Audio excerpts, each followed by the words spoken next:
Media kept telling us that Hillary Clinton was in trouble, but she pulled out a clear victory over Bernie Sanders in yesterday's Nevada caucuses. That, for the moment at least, changed the gloom and doom narrative as the pundits acknowledged her win. Even if you don't like Hillary Clinton, you can't ever say she doesn't fight. This is going to be a big win for Hillary Clinton because she held him off. If she would have suffered a setback here in Nevada, it would have been really, really ugly for her.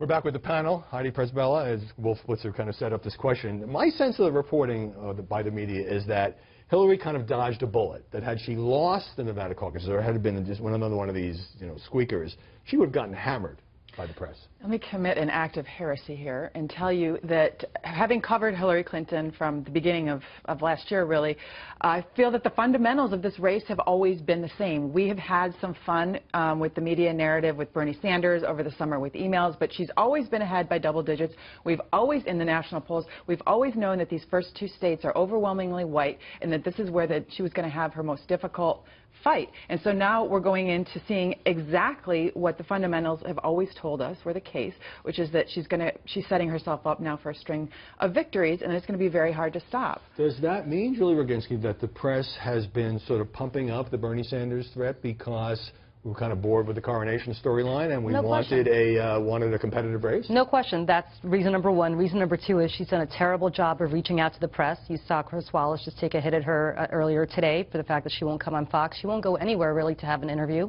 for the most part. Well, she does a lot of MSNBC. She does that, but in addition to MSNBC, there are other networks out there and other reporters, and she doesn't really reach out to them. And so I understand why she does MSNBC. It's a Democratic base. But aren't you underplaying here the fact that Bernie Sanders, a 74-year-old self-described socialist senator, has raised all this money, draws these huge crowds, has generated all this excitement, and actually wasn't taken seriously by the press? I will give him his due. He's run a spectacular campaign. He's done an amazing job of somebody who's come from nowhere to be where he is today. Having said that, she also suffers from the fact that the press has never liked Hillary Clinton. She's never had a good relationship with them.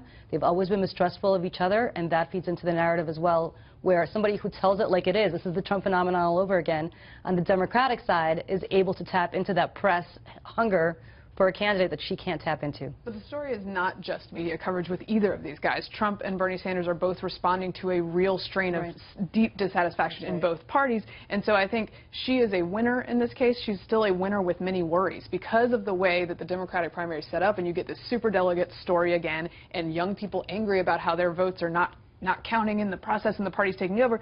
There's oxygen here and there's excitement here in the Bernie Sanders campaign, and I think that will continue. But Sanders not only won, at least according to exit polls, the Hispanic vote in Nevada, which a lot of people were surprised by, but overwhelmingly again, as in New Hampshire, won among those who want honesty most in their candidate. I just want to pause because an interview that's gotten a lot of attention both online and on the air is Hillary Clinton's sit-down with CBS anchor Scott Pelley. Let's take a look.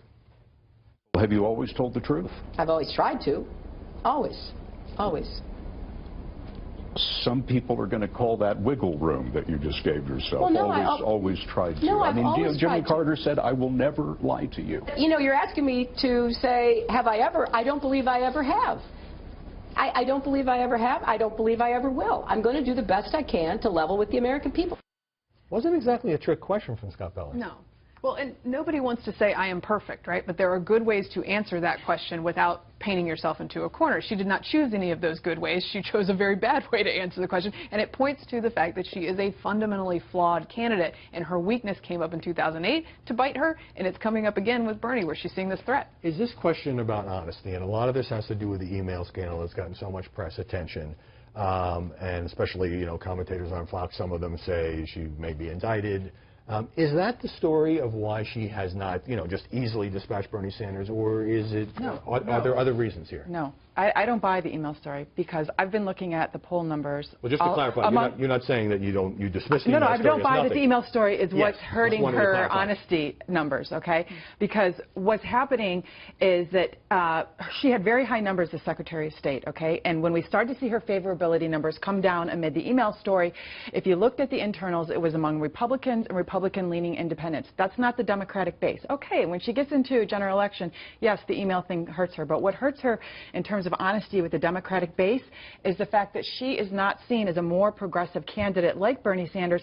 She's seen as the same kind of Democrat as her husband, who, when you hear Bernie Sanders talk about all the things these people are angry about, they're all Bill Clinton's policies, like NAFTA, like the crime bill. So for Democratic base voters, the honest and trustworthiness has to do with just not believing that she is who she says she is. Just briefly, does it bother you as somebody who covers that campaign that she has not held a press conference or press gaggle in 75 days? Of course. Of course. We're begging for that.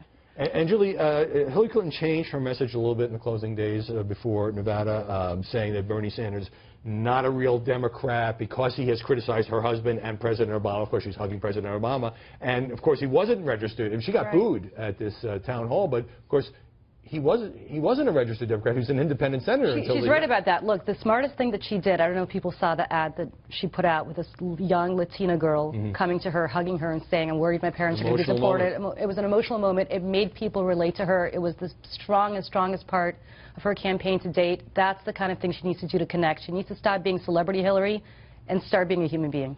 Julie, we're going to see Heidi Presbella. Mary Catherine Ham, great to see you. We could go on for quite a long time. We've only got an hour. Still ahead.